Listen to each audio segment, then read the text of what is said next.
Erik Ten Hag insists that he isn't fearing the sack at Manchester United, despite the mounting pressure following their poor start to the season.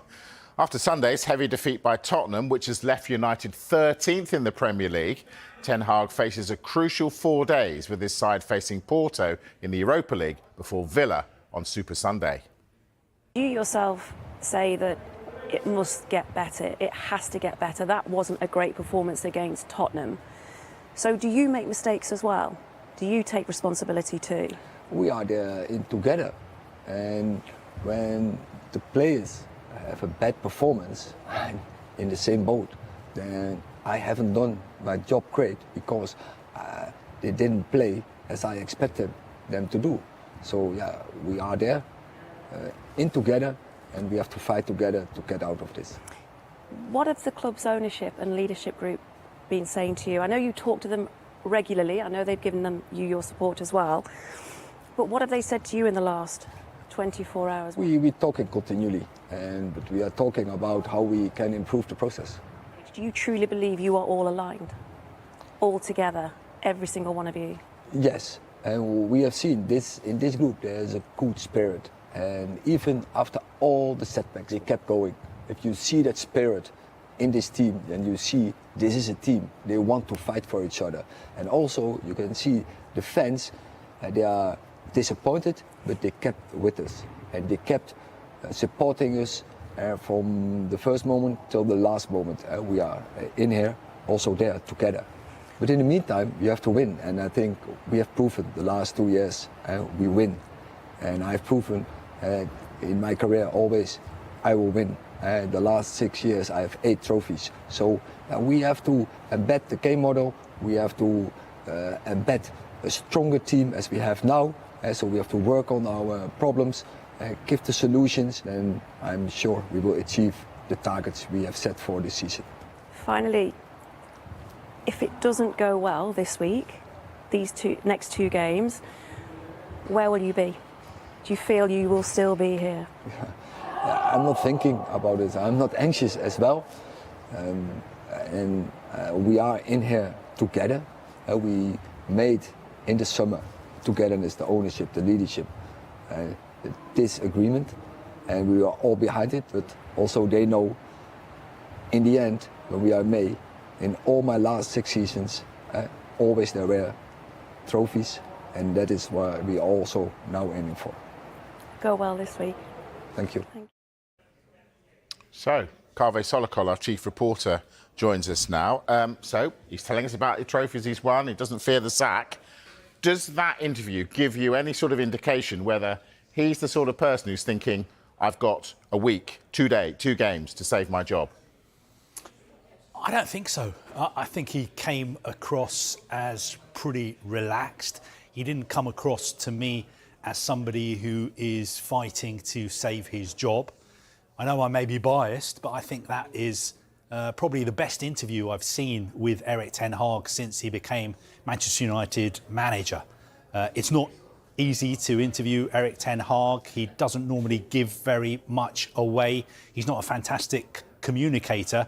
And it's also very difficult to interview managers after such a disappointing defeat. But I felt that he opened up in that interview and he said some very interesting things. He said, we have problems, of course, but I am going to find the solutions.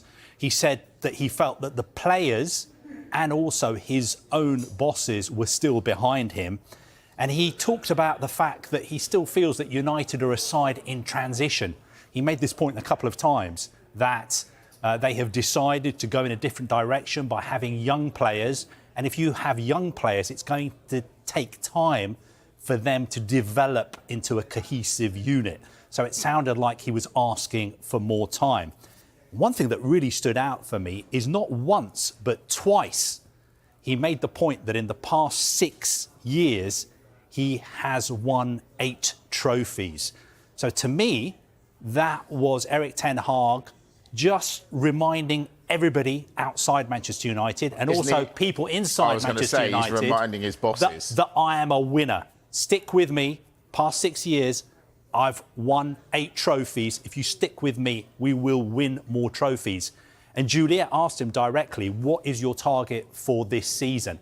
And he said to win trophies and to finish as high as possible in the Premier League. All right, let's talk about that. They were 8th last season, not acceptable if you are a Man United fan. They're currently 13th. They're behind Bournemouth, Forest and Brentford.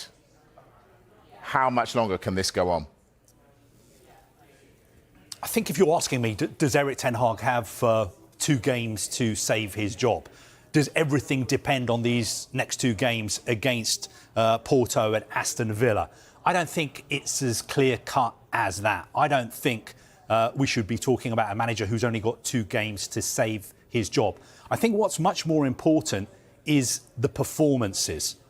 Because if Manchester United carry on turning out the kind of performances that they did against Spurs, then obviously, you don't have to be a mastermind to work out that Erik Ten Hag is not going to keep his job.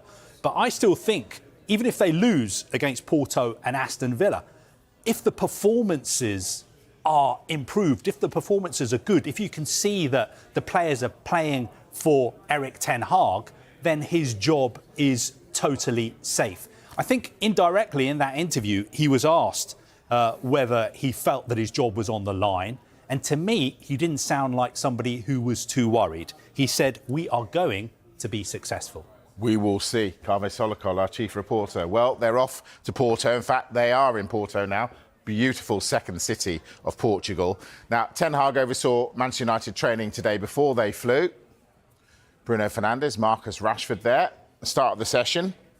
Fernandes will lead the side tomorrow, and he's also available to take on Villa on Sunday after having that red card against Tottenham overturned. Well, Kobbie Mainoo trained, which is good news for United because, of course, he went off injured against Spurs last weekend. And more good news, Harry Maguire is available. He missed Sunday's defeat through injury. So we will see how United get on in Europe. Yep, that's tomorrow night. And then it's Aston Villa on Super Sunday, which is live. Our coverage starts at 1 o'clock, Sky Sports Premier League. You fear that the pressure is really on, even if the United manager is saying he doesn't feel it. I don't agree with rescinding it. And also, well, it's their choice. And also, I saw some great news for Man United. Fernandes is available. You watched him play this season. Yeah. For Man United, for Portugal, slightly different. I think Ali and I were on the same page here with that one. It was high, it was a bit reckless. It wasn't the most egregious I've seen, but it was needless. And it was the height of it. And it was the fact it was nowhere near the ball.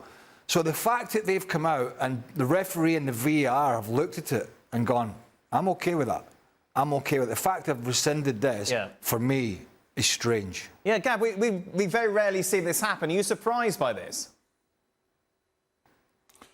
Well, I mean, look, I think when they look at this, they look at the material effect, right? Both in the moment, during the game, and the effect going forward. And, if we're saying it's somewhere maybe between a yellow and a red, I mean, for me, it was a yellow. Simply, he's being silly, but I didn't think it was dangerous just because it's high up, given also the fact that, he doesn't get him with his studs. I think had that been a yellow, it wouldn't have been an issue at all. And I think in doing so, the most importantly, they're taking away his ban. So he's going to be free to play. And I think that's what United and Fernandes were looking for. I have no issue with rescinding this red. Frank? Yeah, I would be with Gab because he slips before, tries to recover. Yeah, he wants to stop Maddison. But I think it's a little bit harsh, in the way that it's not a dangerous tackle in a way that we see. He's not trying to catch, the ankle or whatever it can be. He touched only with the heel, Maddison. So it's not really dangerous. The effect of what he does, there is no effect. So yeah, a yellow would have been for me enough. Robbo? Yeah, to a certain degree, but it's cynical as well. Even though he's slipping, even though he's not going with his studs, he knew exactly what he was doing, and that was bringing Maddison down, who was going to run away from him. So sometimes, I think those are more worthy of a red card than some of the other things. But in terms of it being dangerous, it wasn't dangerous, so I can understand both points of view, really. Oh, right, very political. So are we saying? Are we? I don't want to take a position. Don't take a decision. Yeah, don't take a decision. I'll fill here. No, I'll no, get no, off the fence. Are we saying we have to wait on the consequence of the challenge to decide the outcome? Is that what we're saying? We're saying No, Craig. Craig.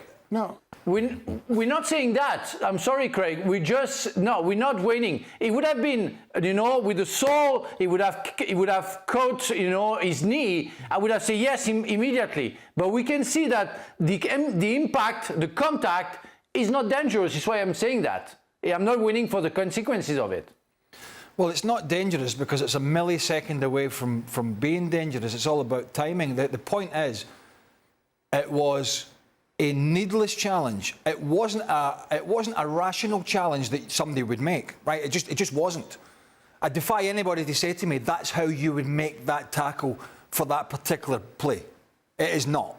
He realised that he wasn't getting the ball. He did slip, but he threw the leg high into Maddison, high. And Once the ball was way gone. It was way gone. We can't wait for a player. If they're saying that's okay, right? Then any high challenges next week that don't result, or whenever the teams play next, that don't result in a player being injured, but are halfway up the shin or just below the knee, as it looked at one point as he threw the leg up, they're not going to be able to issue red cards because that set the precedent there for that challenge. Craig, I played with you, and I know how enthusiastic you were when you were playing. Imagine you slip, you want to contact, you want to dispute a ball with somebody else, you slip, but you don't want the guy to go further. Yeah, you make a needless challenge, sorry. No, you cannot. Well, you've done it, and I'm sure you've done it during your career. I've done it. Yeah, I never tried to break a leg. I just tried to stop the guy but it wasn't. It was more like a desperate tackle, not like I want to kill the guy. No, so I agree as well of what he wanted to. But what was good then is not good now. The laws of the game have changed to protect the players, and this is a challenge that is out with the norm. I mean, it is cynical, it is high, the ball is 1.5 yards away, and I do not agree at all with the decision to rescind that, because there's a precedent now for the next week for players just to go and cynically chop people down halfway up their shins, and that's okay. Well, what we know is that Bruno will be available then. You've become so soft. All right, I'm not soft. I'm doing the link. I'm linking. I'm moving on. Frank, it's not soft. It's the law. He's Bruno so soft Fernandes now. then will be available for the game against Aston Villa.